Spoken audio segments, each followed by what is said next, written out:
Thank you so much for having me here today. So today I'm going to be talking with you about stress eating during the holidays. What is stress eating? Why are the holidays such a high-risk time for stress eating? And what are some strategies that you can use to help prevent stress eating, or strategies to, once it's already happened, kind of figure out how do you prevent it from happening going forward. And then also, when does stress eating kind of rise to the level of something that you might want to get formal treatment for, and then what would that look like? The holidays are here, and for a lot of people this can be a really high stress time of year because there's so many different things going on. So you might be out shopping, so you're in really crowded spaces, you're at the mall, you're spending money, you're also cooking, so that can be a high risk situation in terms of stress eating. Maybe you're cleaning, traveling to maybe see people that you do want to see, maybe see people that you don't want to see. And then there's also lots of socializing. So there's office parties, holiday parties elsewhere, just getting together with friends. And so all of this makes a person potentially a lot busier and a lot more stressed out.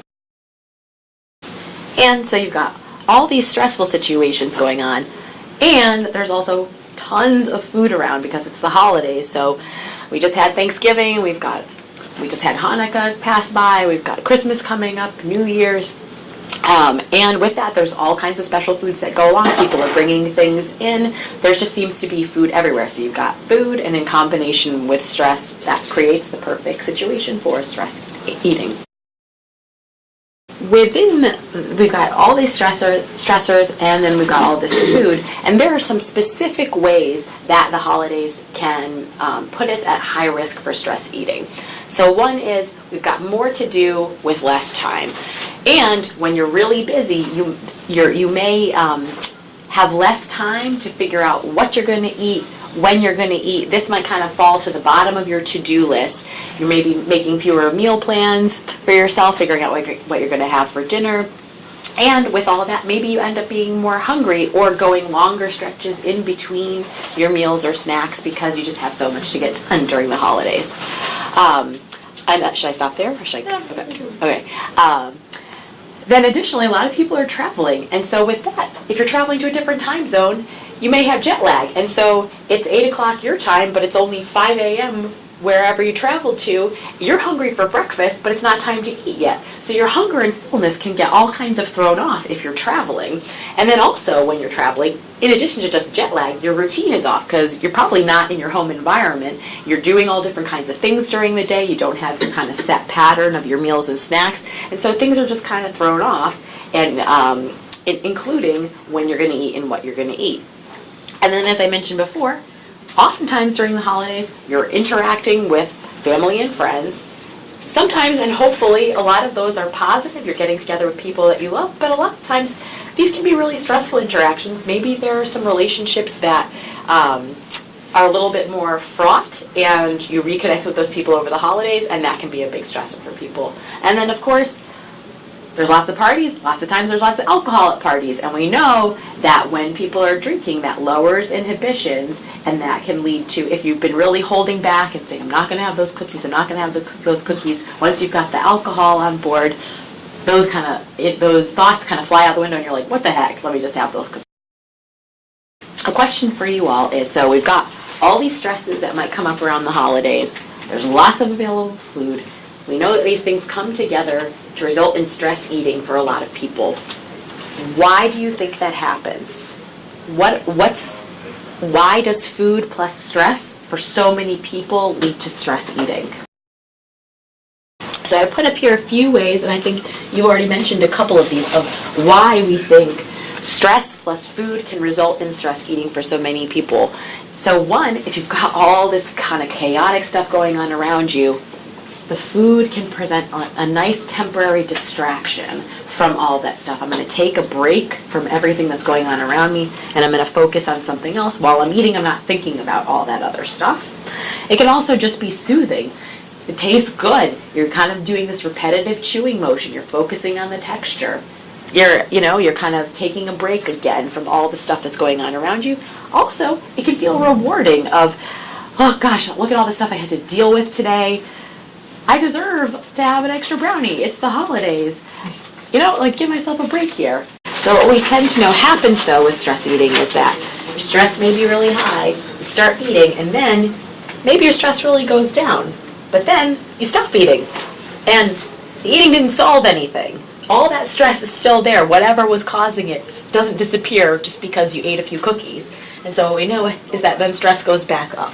So that tends to be the cycle with stress eating. So there are different ways that people can engage in stress eating. So one would be grazing. This is sort of like, you don't sit down for one really large meal, really large snack, but this is sort of like, you walk through the kitchen, there's a plate of cookies out, grab a cookie, walk by later, grab another cookie, or maybe like you're sitting down and watching a movie, there's a bowl of chips there, have a nibble there, have a nibble there, and so it kind of accumulates over the course of the day.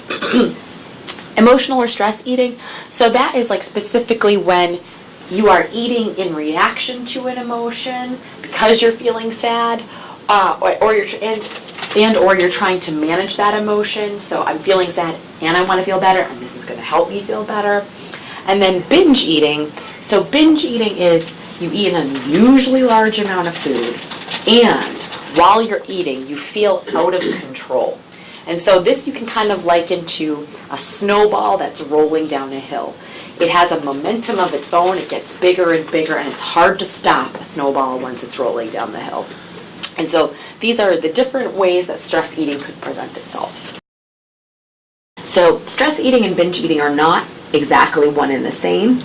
So just to differentiate what these two things are, there's overlap for sure, but they're not exactly the same thing.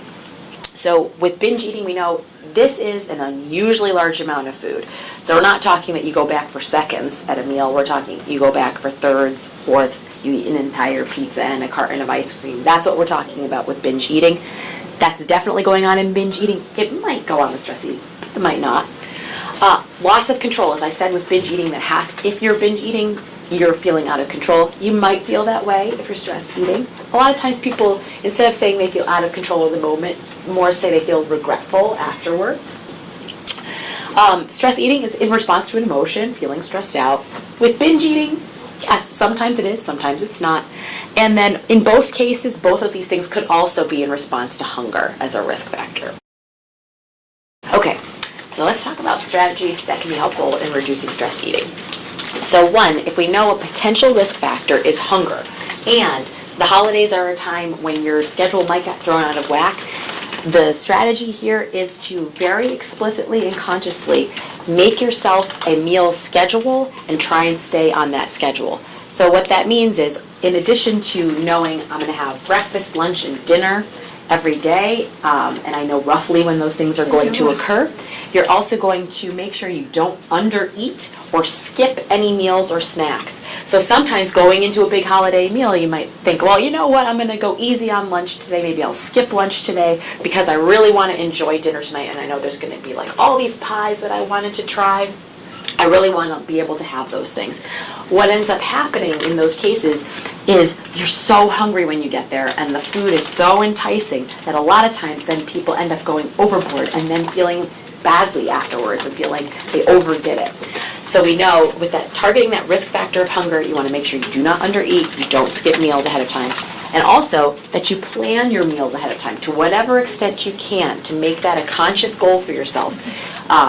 Because again, if you go into the kitchen at the end of the day and you're really stressed out from all these things that are going on during the holidays, and you already have in mind ahead of time, you know what, I'm going to have some pasta and some vegetables and some bread and butter. If you're stressed out and you already have that plan going in, you're more likely to just stick to what you had in mind and have that for dinner, versus you're stressed out, you go into the kitchen, you're like, I don't know what I'm going to have. Now I got to figure that out. Well, let me just make some, what's easy, what tastes good. Maybe like pop this pizza in the microwave and have something like that. And then you might end up eating more foods that you regret afterwards. So one kind of rule of thumb is to think about each day you want to make sure you have 3 meals and 1 to 2 snacks. So the rule of thumb being don't go more than 4 hours without eating. That does not include when you're asleep, but when you're awake, no more than 4 hours without eating. The idea there is you don't want your hunger to, you want your hunger to sort of level to sort of be like this. during the course of the day versus like, because if you get too hungry, that's going to be a risk factor. You're starving and then something stresses you out, that's a recipe for stress. Another approach to reducing stress eating is to think about your environment and the ways that you can remove the risk from your environment so that you're less vulnerable to stress eating. So these can seem really simple, but they're small little roadblocks you can put up for yourself, or speed bumps that you can put up for yourself that are going to slow the process down and make it less likely that you'll binge eat. So one is as simple as putting food away. If you made a batch of cookies, this would be put them in a cookie tin, put them away, put them in the cupboard, or maybe as simple as the cookie tin, you can't see through it. You can't see the cookies. They're in a container where you can't actually see the food. And sort of this idea of out of sight, out of mind. If every time you walk in the kitchen you see a plate of cookies and you're stressed out, that's going to put the idea in your mind of, let me have one of those cookies. Versus if you walk into the kitchen and there's nothing out there, it takes an extra step to get to, maybe I want a cookie. And then you have to go through the step of finding the cookie and having it. So it's not a perfect solution, but it's just slowing things down a little bit so you have some time to reflect on what you're doing. Another thing is to do nothing else while you're eating. So what that means is you're not eating and also on the computer, kind of like on Facebook or what have you. You're not distracted in some way by other things going on, because that can really lend itself to that kind of mindless eating where you're nibbling a little here and nibbling a little there. If you're already stressed out, you're kind of just shoveling food in your mouth. So when you're eating, you're just eating to whatever extent you can. I know when you're around other people and eating, you can't just focus on the eating, but there are other ways that you can help with that. Confine eating to one place, so that might mean that you say, I'm only going to eat in the kitchen, I'm not going to eat in the living room, I'm not going to eat other parts of my house. Discarding leftovers. So if you finish your meal and you still have stuff on your plate at the end of that meal, and you feel like, you know what, I'm done, I really don't want to eat anymore, get up and throw that food out rather than having it sitting on the plate in front of you for the duration of the meal if you're with other people. Because again, that's going to lend itself to, maybe I'll just have a little bit more, if the food is there. If the food's not there, then you have to go through the extra step of, let me go back to the kitchen and get some more. Slowing down what you're eating. So one tip on this end could be putting your fork down in between bites.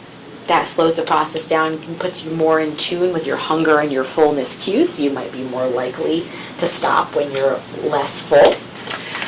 Leaving the table after eating. So if there's all kinds of food out on the table, when you're done, you get up so you're not staring all that food in the face for the rest of your meal. Serve and eat one portion at a time. So don't put 4 cookies on your plate if you don't want to eat 4 cookies. If you want to eat 4 cookies, put 4 cookies on your plate. But put sort of like the minimum amount that you know you're going to eat on your plate. And then you have the option to go back for a little bit more if you want to. But if it's all there, it's going to be harder to stop after the 3rd cookie if the 4th one's right there, versus if the 4th one's in the kitchen, you have to go get it. Shopping. So when you go grocery shopping, have a plan. Don't go when you're hungry. So that then you're buying foods, hopefully, that are lower risk for you. And then also limiting your exposure to danger food. So if you know for yourself, you know what, every time I get a family-sized bag of chips, I eat the family-sized bag of chips within a day. Maybe during the holidays when you're already stressed out, and if you're prone to stress eating, you don't buy a family-sized bag of chips, just for now. And then after you get through this period, maybe you have it again. And then thinking about, so if you're at parties or if you're in a situation where there's kind of food laid out for yourself, that can be a really tricky situation for a lot of people. So one strategy that can be helpful is you go into the party. So say like there's a table of food on the back there. What you can do is go in, take a look at what's out on the table. Then step away and make a plan for yourself. Okay, so what do I want to have to eat here? Come up with a plan for what feels comfortable for you, what you'd like to have at that party. Then go back and make yourself one plate. Everything that you want for that for that party is going to be on that plate versus going back for a little bit more, going back for a little bit more. So you're limiting it just to that situation, and then walk away from the table. Move away, and this could just be as simple as you're facing away from the table so you're not staring the food in the face for the rest of the party. You engage in a conversation on the other side of the room, and that can be helpful. Again, you're just putting up those roadblocks for yourself between you and the food. So we talked about strategies to make the environment less risky for you, how to address hunger. So another way is when you're eating, how do you eat in a different way? And so if any of you ever have heard of mindful eating, what that is it's sort of the opposite of mindless eating.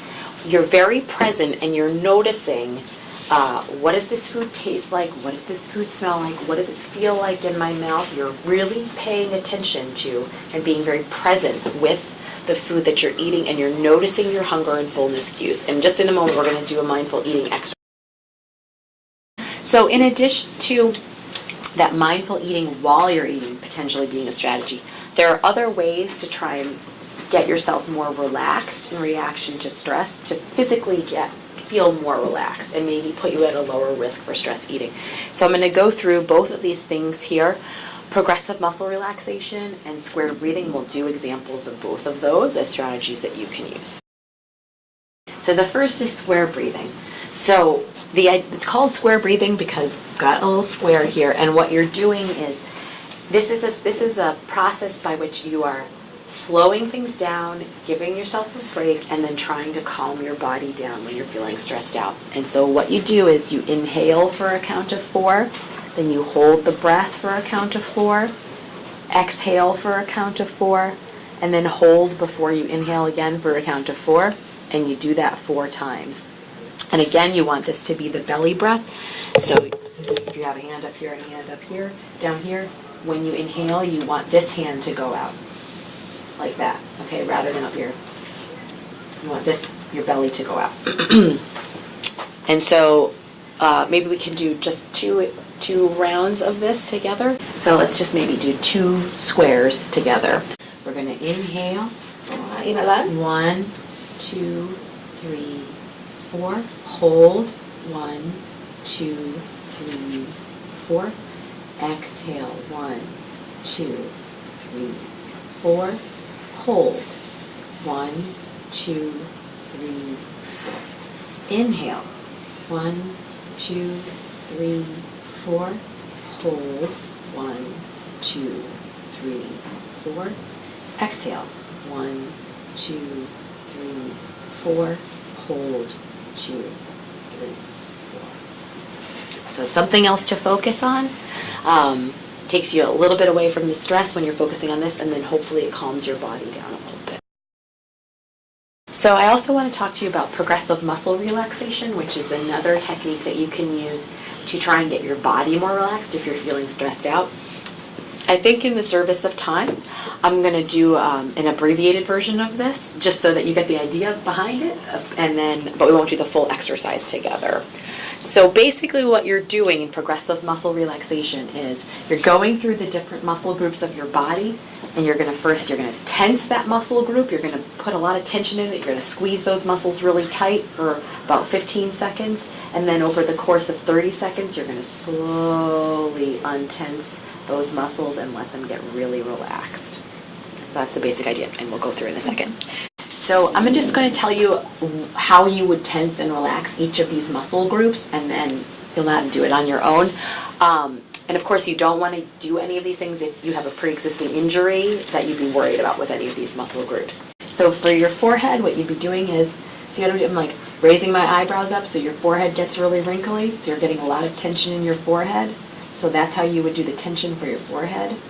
And relax. Your jaw, so for this, you're going to clench your jaw tight, and you're going to feel all the tension in your mouth. For neck and shoulders, so maybe we can do this one together for just an example. So what you're going to do for this, bring your shoulders up to your ears. See if you can feel them. Okay. Hold that there. You'd ideally do this for 15 seconds. And it's that contrast between the tension and the relaxation that hopefully calms things down a little bit. Arms and hands, so for this, you clench your fists really tight and then pull them up so that you feel like you're making muscles and your hands and fists are really tight. And then as you relax, you can let your arms open again and let your arms fall down to your side. So much more slowly than I'm doing right now, but that's the basic exercise. So for this, you're just going to clench your butt and then you're going to release. Okay, for your calves, what you'd be doing is when you're seated, what you do is you kind of point your toes up towards the ceiling so you get that tension in the back of your leg. And with your thighs, what you can do is try and lift your thighs a little bit off the chair so you can feel the tension. And then the last one would be your feet. So for this, you're going to squeeze your toes within your shoes, really scrunch them up, and then you would. And you can do this. I mean, so if you did this whole thing, it would take 15, 20 minutes to do the whole thing. Maybe you don't have time to do all of that. So what you can do is you can break it up based on the situation you're in. You could do some of these things sitting at a table in a restaurant. People aren't going to see if you're under the table scrunching up your toes or you're tensing up your calves or your thighs. It's something you can do if you're feeling stressed out in the moment, but maybe you don't want other people to see what you're doing. Another thing that a person could do is, so say you engaged in stress eating on a particular occasion. This is kind of going back and analyzing the situation afterwards to think about what were all, if you think about it as a chain reaction, what were all the links in the chain that put me at risk? You do kind of an analysis, so then you can figure out where were the high-risk places where I could have done something differently. So here we've got the example of somebody buys cookies, they leave them on the counter. They're home on a Saturday afternoon, they're tired and they're bored, then they have an urge to eat. Go into the kitchen, take those cookies to the den, eat the cookies while they're watching television, eat rapidly until they're really full, then feel really guilty, feel like, what the heck, I already kind of blew it for the day. Their restraint weakens even further, and then they end up eating more. If you were this person and this is what you did, and you went back afterwards and drew things out for yourself like this, what could you do differently? Where are the different places where you could intervene and try and do something different? So you would go through and look at where are the different places you could intervene so that the next time going forward, you can do things differently. So learning from your past experience. Okay, so we've talked about how do you change your environment? How do you make sure that you're not too hungry? How do you relax your body? How do you engage with food differently in terms of mindful eating? So now we're going to talk about how do you think about your thinking? In what way is your thinking setting you up for stress eating? So we know there are these different things. Sometimes they're called thinking traps or thought distortions. These are different kind of thought patterns that everybody engages in. And sometimes they lead us into behaviors that don't feel so good for us. So one would be, it's called black or white thinking or all or nothing thinking. It's really extreme thinking. So thinking, if I have one more cookie than I wanted today, just one more, then this whole day is ruined. So then it kind of follows, well, I already had one cookie, so the day's ruined, so I might as well have 6 more cookies. So that's one example. Another is jumping to conclusions. So this is thinking you can kind of predict the future, and usually it's in a bad direction. Usually when people jump to conclusions, it's not that they're predicting something wonderful is going to happen. It's usually that they're thinking something bad's going to happen. So, for example, the other people at this party are judging me for eating cake. Overgeneralization. So that you're not too hungry. How do you relax your body? How do you engage with food differently in terms of mindful eating? So now we're going to talk about how do you think about your thinking? In what way is your thinking setting you up for stress eating? So we know there are these different things. Sometimes they're called thinking traps or thought distortions. These are different kind of thought patterns that everybody engages in. And sometimes they lead us into behaviors that don't feel so good for us. So one would be, it's called black or white thinking or all or nothing thinking. It's really extreme thinking. So thinking, if I have one more cookie than I wanted today, just one more, then this whole day is ruined. So then it kind of follows, well, I already had one cookie, so the day's ruined, so I might as well have 6 more cookies. So that's one example. Another is jumping to conclusions. So this is thinking you can kind of predict the future. And usually it's in a bad direction. Usually when people jump to conclusions, it's not that they're predicting something wonderful is going to happen. It's usually that they're thinking something bad's going to happen. So, for example, the other people at this party are judging me for eating cake. Overgeneralization. So this would be taking one example and really applying it really broadly just beyond that one situation. So because I felt uncomfortable talking to people at the party, I'm never going to make friends. Labeling and emotional reasoning. So giving yourself a label, saying, I'm a loser, I'm a failure, I'm terrible. And what happens when you tell yourself those kinds of things? Does that help with your stress level? What does that do in terms of your behavior if you tell yourself, I'm a loser, and there's a plate of cookies there? That kind of sets you up for, well, I'm a loser, so I might as well have, I can't do anything about this, I might as well have these cookies. Personalization, so that's taking a situation and putting the blame for it on yourself. So my husband seems upset. It must have been something I did. This party's not going well. It must be because of something I did. And then magnification and minimization. So minimizing something good. So for example, getting compliments on my baking doesn't mean I'm a good baker. Here's all these reasons why I'm not a good baker. Magnification would be, oh, you know what? This one person didn't like my baking, so that means I'm a terrible baker. So then, the first step is you have to notice when you're engaging in one of those thought traps. Then, what you want to do to help yourself in the situation is think about yourself putting that thought on trial. And what you're going to do is you're going to be the defense and the prosecution, and you're going to come up with, okay, why is this thought true? And then why is this thought not 100% true? You're kind of if you think about you're being the prosecution, you're kind of creating a reasonable doubt. Why is this thought not 100% true? Also think to yourself when you're thinking about your thinking, if I believe this thought, where does that lead me? What's the effect of believing this thought? Does it take me towards a behavior that feels good for me? Or does it take me to a behavior that doesn't feel good for me?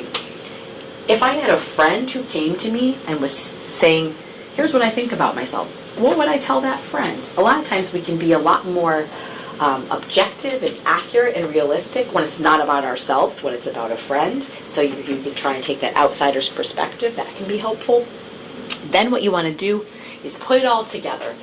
So here's my original thought. I'm going to put it on trial. Why might it be true? Why might it not be true? And what's a more accurate thought? So this is not the power of positive thinking. This is the power of accurate thinking. You're going to have some good, some bad. You're going to be pulling it in from like an extreme, I feel extremely bad, to maybe a little bit less bad, but you're not going to swing in the other direction to feeling great, but you're going to feel a little bit less bad, and hopefully it points you in a different direction in terms of your behavior. And we'll go through an example in a second. So let's have the example of Sharon's going to an office party for around the holidays, and she has the thought of, I already ate 3 cookies at work today, so the day's already ruined, and I might as well just eat as much as I can at that party. So if Sharon has that thought, what do you think she would feel, and what do you think she would do? That's a question. Okay, so then you would put that thought on trial. So maybe Sharon would have the thought of, what evidence do I have that this thought is true? Well, maybe I've had trouble eating a lot at parties in the past, so it has been a challenge for me. Evidence against, I haven't had trouble eating a lot at every party I've been to. So in thinking about sort of all or nothing, there are some shades of gray there. It's not a given that I'm going to have trouble eating at this party. If I believe this thought of the day is ruined, I'm not going to be able to control myself, then that means that I'm going to make no effort to control my eating. If I believed something else, then maybe I would make an effort to control my eating. And that feels better for me. That feels more in line with my values and the behavior direction I want to go in.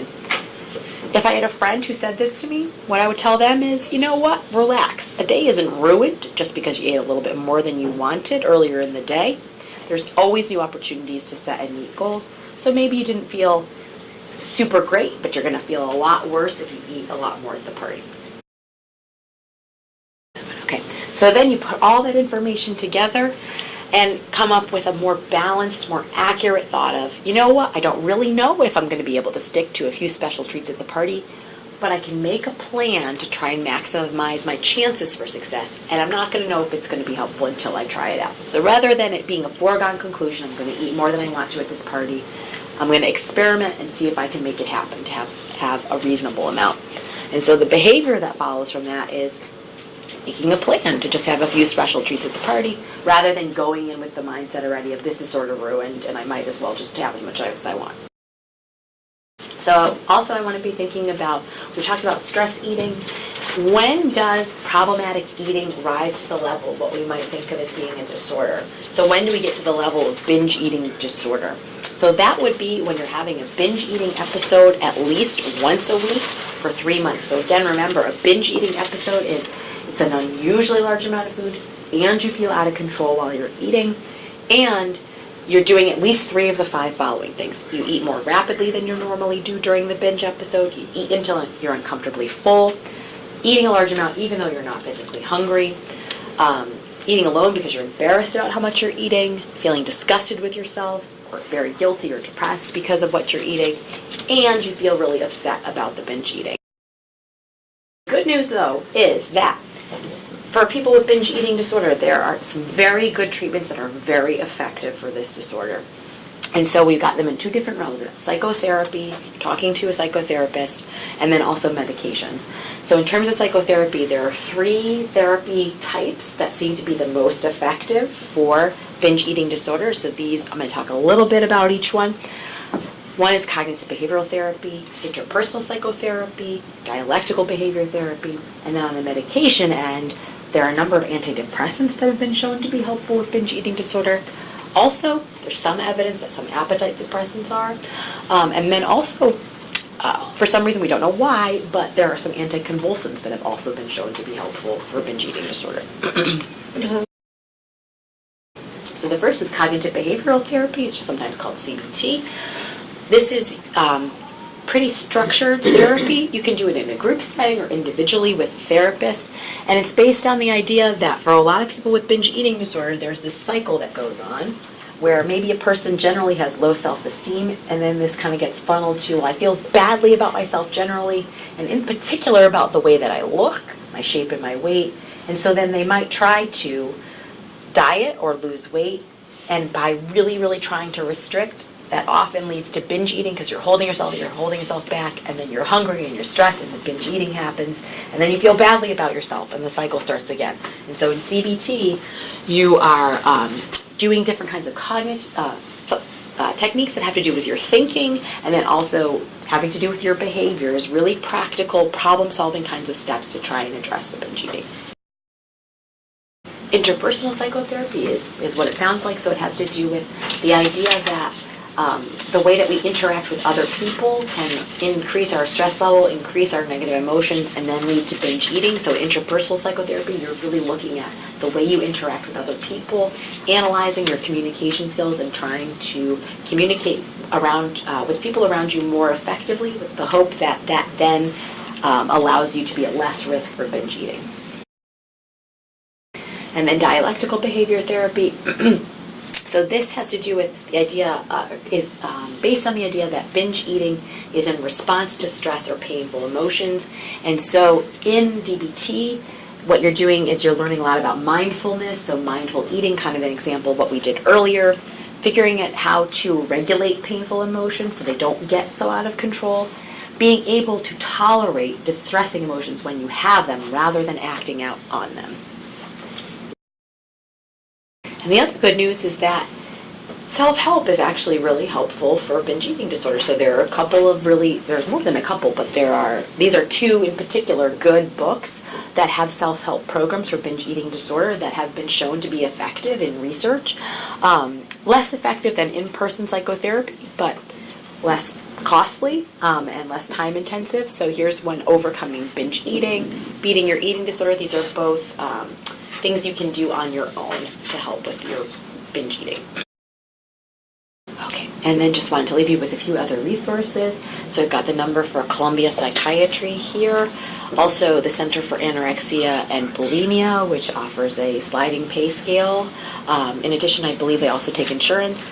And then also the National Eating Disorders Association is a great resource in terms of they have a lot of information about disordered eating, where a person can go for help, and they have a great referral section where you can put in where you are, what kind of therapy or help you're looking for. Are you looking for a nutritionist? Are you looking for group therapy, individual therapy?